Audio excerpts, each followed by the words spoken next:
Hello, my computer audience. Today I'm going to be telling you about computer terminology, and I'm reading a book, and I'm going to go one page at a time, and I'm going to explain one concept at a time to you as I understand it. If you understand these things better and you know better, explain better in the comments below. I'm not here to teach you, I'm just learning this stuff. So let's start. Okay, so this is the first concept I have for you over here, and this is related to multiprocessor systems. So computers with multiple processors. These might be desktops, but usually they are server computers, for example, used by Google maybe, or some other company somewhere. And we are going to talk about circuit switching and wormhole routing. And these are very, high level concepts. So circuit switching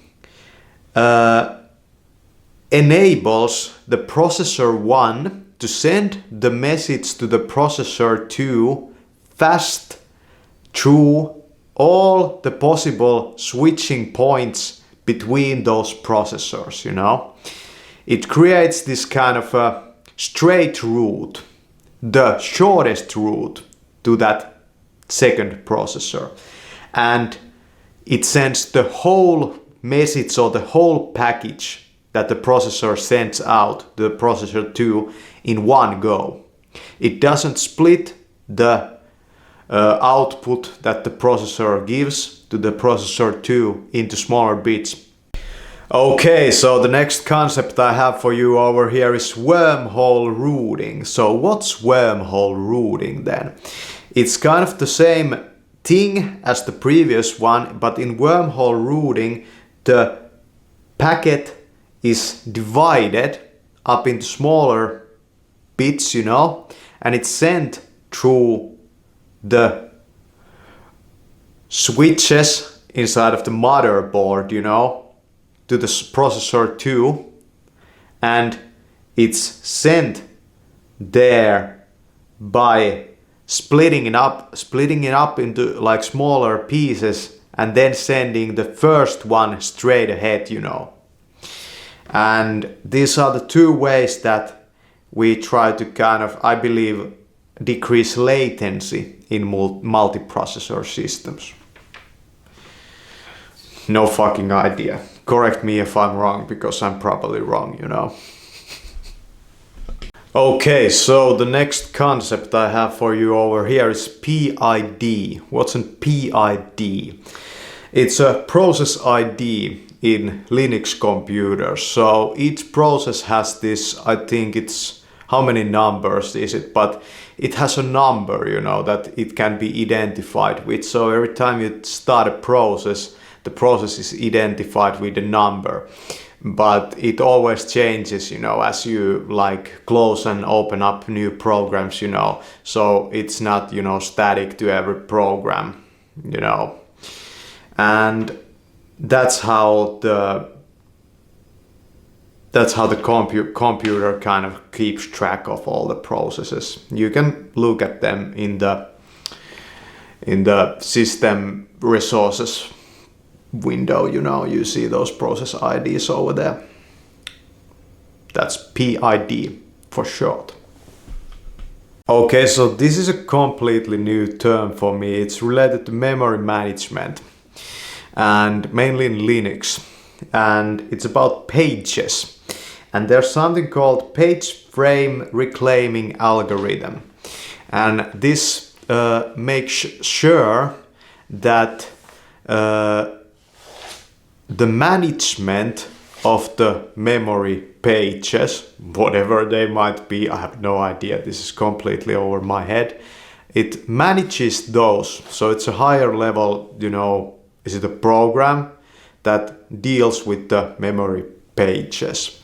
And pages can be, locked or reclaimed, and or they can be open for programs to write on. So do programs like communicate with this page frame reclaiming algorithm in some way, or like if you are a program developer, do you have to understand, for example, the concept of that, page reclaiming framing algorithm, whatever, I have no idea. This is too hard for me. If you understand this stuff, then leave a comment below. Okay, now we are on to something over here. The I/O system in Linux. I didn't know this. I learned something new today. And that is that in Linux, each hardware device, like your printer, is an actual file.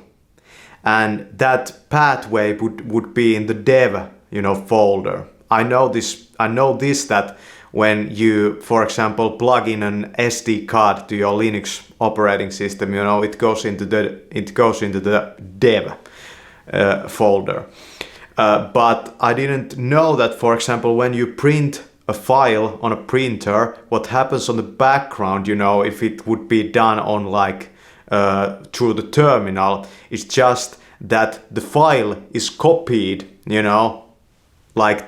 is it temporarily to the printer's folder, and the printer kind of understands print that, It's very interesting. So this is how it's done in Linux, but I believe that this is Linux specific, and simple, straightforward solution. Makes a whole lot of sense, Man, that Torvalds guy was a freaking genius. Yeah, that's I/O systems in Linux. Okay, we go back to the paging concept, and now I think I understand a little bit better what's paging in Linux. Paging is something that is related to that other term we went through in the last episode called swapping. And if a program is in the paging files, on Linux, it can be run. So it doesn't have to be in the physical, the random access memory, to be able to run on Linux. So in Linux nowadays, the operating system doesn't actually write whole processes to the swap. It uses page tables or paging. I have no idea, but or that kind of clarified it a bit, for me, but it's still kind of, at the top of my head, But we learned something over here. Okay, so the next concept I have for you over here is character special files. What is that? It's related to the last subject where we were talking about the printers and how each kind of I/O device in Linux is a file. They are not all same type of files though. In Linux there are a couple of different files, and that's the next subject. But character specific files or character special files are files that deal with the I/O devices, so hardware devices, whatever they might be.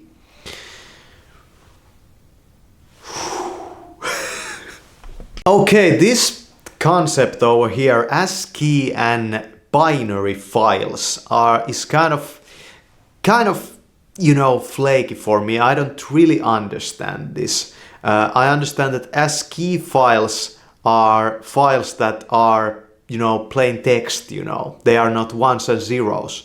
But the question I have for you over here, if you know this stuff better than me, and you probably do, I'm no wizard in this, is that are binary files, do they have to be compiled, Are they programs?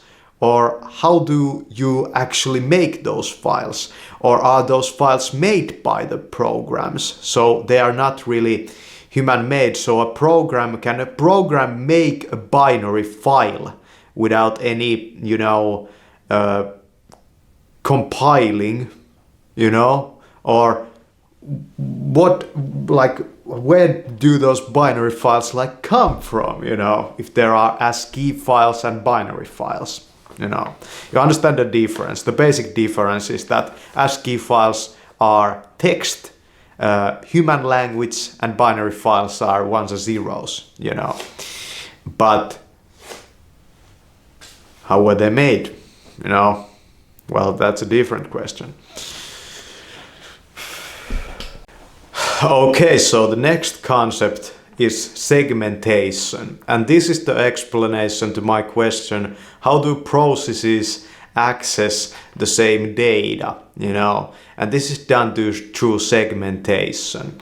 So for example, here is also a concept called the shared library, and that would be something that many different programs can use. You know, for example, OpenGL is a shared library that many different programs that use graphical, you know, stuff, you know, can tap into and use, but it doesn't have to be contained in the program. That's what I understand, you know, from here. I don't know if that's right. If you know this stuff better than me, if you are a wizard in this stuff, then go ahead and explain, you know, I'm just learning this stuff over here. Okay, so this is the last concept in this video. This is starting to get so freaking difficult that I have no idea what these terms even mean anymore. But TLB, what's a TLB? I have no idea, but it's also related to the management of the page tables, you know. So it's also related to that swapping thing, TLB. But if you understand this stuff better, I want you to leave comments down below, and you can like help me to like teach, you know, people in my audience about computers. And we are gonna do this in English because the truth is that the tech world really uses English. That's the main language of the tech world. So we're gonna use this language over here, and you Finnish people over there learning computers, first learn this language, you know. First you have to understand English, otherwise you won't have any freaking clue, you know, any freaking clue.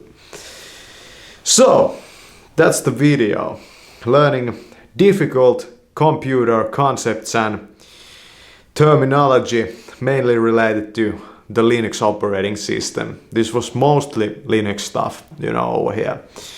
And that's what I'm mostly interested in, you know. And Linux is the best operating system to learn operating systems because it's open, you know, it's open source. Can you even write a book about, you know, Windows to this deep level? I don't know, because are these things known outside of the the Microsoft, you know? Of course, there's so many people working on that. Might be a great, you know, video to make next. So thanks for watching this video. I'm going to make you that video next. And it was a pleasure to be kind of giving my thoughts about this. And the weather outside is freaking shit, so we might as well do something with our time and not just, you know, watch funny cat videos all day and, you know, jerk around. Thanks for watching.